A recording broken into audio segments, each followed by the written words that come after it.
Ohio State faces Western Michigan as its Week 2 opponent in the 2024 regular season. I'm Stephen Means, that's Stefan Krajisnik, and that's Andrew Gillis. And these are our game time decisions. This is where we pick up a thing, one big thing that we're focused on for this week that matters in terms of winning the game. And we say that lightly this week, given that they're a 38-point favorite against Western Michigan, but it's something that we're paying attention to as we're trying to evaluate this team's chances of winning a national championship. Stefan, what you looking at on Saturday? Yeah, I'm just looking at this offense getting out to a better start. I think a lot of it relies on what the offensive line does. I think that's what kept them from getting a hot start against Akron. But you think back to that first drive, there was struggles from the offensive line. There was a drop pass from Jeremiah Smith. There was also a penalty in there. So I'm just looking for Ohio State to get out to a hotter start, look a bit more in sync from the first snap, and kind of build an early lead. They did a good job of that against Akron. I think the lead could have been bigger if they were a little bit sharper, and I think you'll see that against this Western Michigan team on Saturday at Ohio Stadium. So getting out to a quicker start, they obviously did start kind of slow, and Will Howard as well was 10 of 21 at halftime. Can they still scored 52 points, but can you score 52 points, I don't know, in the first half or in the first 3 quarters of the game? I get what you're saying there. I'm going to go on the defensive side of the ball where they only gave up 6 points, 2 field goals in that game. But there were also some drives that were 10-plus minutes, and that probably plays into maybe why the offensive side of the ball didn't get out as quick to a start. It's if you're on the sideline for 45 minutes of real time, it's because your defense can't get off the field. And it's not an indictment on them. It's just these are the new play clock rules where any first down might cost you 3 to 4 or 5, 6 minutes of game time in real time. They had 12 drives against Akron. 4 of them ended up in 3 and outs. 3 of them ended up in turnovers. Can you get to 10? If Western Michigan has 12 drives on Saturday, can 10 of them either be a turnover or a 3 and out for Ohio State's defense? Because this is all about how often can Ohio State's defense get Ohio State's offense the ball back, especially in these first 3 weeks of the season where you've got a veteran quarterback in terms of playing time in college football, but not necessarily in this system, along with some weapons who are pretty dynamic, but also still pretty young in their careers at Ohio State. So yeah, I'm going to put that number on it. If you get 12 drives, can 10 of them in and out of a turnover or a 3 and out for Ohio State as this defense continuously gets off the field on Saturday? Andrew, what's your game time decision?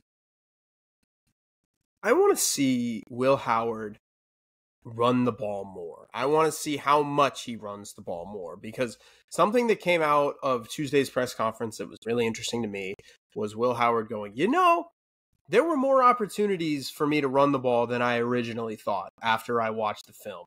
And that seemed to be a point of emphasis. And I kind of felt vindicated when he said that, because after the game ended on Saturday on our post-game pod, I said, I think Ohio State should have rolled him out a little bit more. I think he should have moved a little bit more in the pocket. I think that's what makes him kind of this unique quarterback that Ohio State can really kind of work with and really kind of work around. So with Will Howard running, I think his legs are what makes Ohio State the best version of itself. I think when Ohio State is firing on all cylinders, it's because you have your great receivers and your great running backs and the offensive line is improved and everything like that. But it's Will Howard's also running, and Will Howard is giving linebackers and cornerbacks and safeties something to think about as he rolls out. Now all of a sudden you got a choice to make. And that's, I think, the difficulty that he's going to put defenses in. He only had 4 carries on Saturday against Akron last week. I want to see if that number upticks this week, because, again, it is Western Michigan. I don't know if you want to design run plays for him against a MAC team, get him, hit early in the year. I just don't know if that's what you want to do. When you play Iowa, when you play Oregon, when you play Penn State, when you play Michigan, yeah, design run plays for him, because those are games you need to pull out all the stops to win. But early on in the year, I don't know if they're going to do that, but I want to see if Will Howard is kind of taking it upon himself to get outside the pocket, move around a little bit. I think the bigger message he was getting out there is there's probably some plays he left on the board on Saturday against Akron as he was playing it safe, throwing the ball away. And as you mentioned, that he did say maybe there were some opportunities for him to run in those situations. 18 yards rushing. I think 19 of them were scramble yards for Will Howard. Those are the most he's ever had in his career. Because if you remember at Kansas State, it was a lot of designed runs, not a lot of just playmaking with his legs because the play broke down. I'm with you, Andrew. I do want to see, were there some throwaways he had? I think he had 2 or 3 against Akron on Saturday. If those same situations arise, what does he do? Right? Does he find another option who's open down the field? Does he take off and run? He had 18 yards on last Saturday. Does that go up to 28? Does that go up to 38? Is he more efficient in the passing game? It's just he's gotten that first start inside Ohio Stadium under his belt. So where does he go from here? Where do you see growth from week 1 to week 2 for Ohio State starting quarterback? That's Stefan Krajisnik and that's Andrew Gillis. Those are our game time decisions. Get the text 614-350-3315, 2-week free trial, $3.99. After that 7:30 kickoff inside Ohio Stadium, Ohio State versus Western Michigan. We'll continue to have this conversation on Buckeye Talk. So listen to that wherever you find podcasts. We'll talk to you guys after the game.